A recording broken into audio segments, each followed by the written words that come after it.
कहानी एक गांव की है जहां प्यार, जिम्मेदारियां और सामाजिक बंधन के बीच एक ऐसा रिश्ता पनपता है जिसे कह पाना आसान नहीं और निभा पाना तो और भी मुश्किल।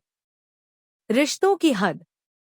गांव का नाम था धर्मपुर और उस घर में जहां एक साथ 3 पीढ़ियां रहती थी, वहां एक रिश्ता धीरे धीरे अपनी हदों को लांघने लगा था। भाभी राधा 26 साल की, पढ़ी लिखी, सुंदर और समझदार। देवर अर्जुन 22 साल का, कॉलेज में पढ़ता था। सीधा सादा मगर दिल का साफ। पहली नजरों का असर। राधा की शादी अर्जुन के बड़े भाई सूरज से हुई थी। सूरज शहर में नौकरी करता था, महीने में एक बार घर आता था। अर्जुन और राधा के बीच शुरू में बस इज्जत का रिश्ता था, लेकिन धीरे धीरे जब राधा अकेली महसूस करती थी तो अर्जुन उसके आसपास ही मिल जाता। राधा, धीरे से, तू बड़ा हो गया है अर्जुन, अब तू पहले जैसा बच्चा नहीं रहा। अर्जुन, मुस्कराते हुए, और आप भी अब सिर्फ मेरी भाभी नहीं लगती। एक लंबा सन्नाटा। बेवक्त की नजदीकियां। एक रात बिजली चली गई, सब सो गए, मगर राधा बरामदे में अकेली बैठी थी। अर्जुन पास आता है। राधा, तू सोया नहीं अभी तक? अर्जुन, आप भी तो नहीं सोई। बारिश शुरू हो जाती है। राधा कांपती है।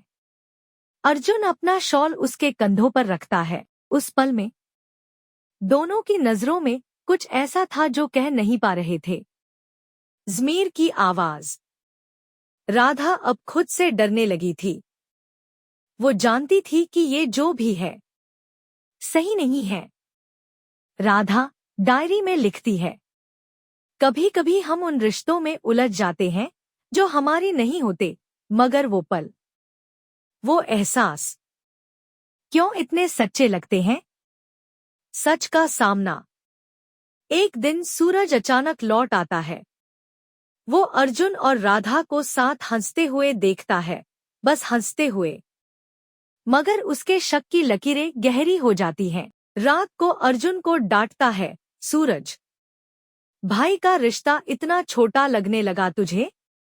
अर्जुन, भाई, मैंने कभी आपकी जगह नहीं ली, लेकिन जब आप नहीं थे तो राधा अकेली थी और मैं सिर्फ साथ दे रहा था।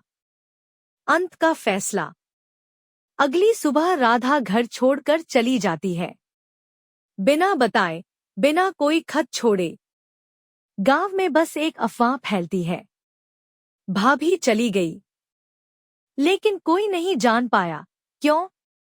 2 साल बाद अर्जुन अब शहर में नौकरी करता है। एक दिन एक पुस्तक मेले में एक किताब देखता है, रिश्तों की हद, बाय राधिका शर्मा। किताब की आखिरी लाइन थी, प्यार किया मगर निभाया नहीं, क्योंकि कुछ रिश्तों की हद तय नहीं होती, वो सिर्फ महसूस किए जाते हैं। दी एंड। ये कहानी उन लोगों के लिए है जो कभी किसी रिश्ते में बंधना तो चाहते थे, मगर दुनिया की परिभाषाएं उन्हें रोक लेती हैं।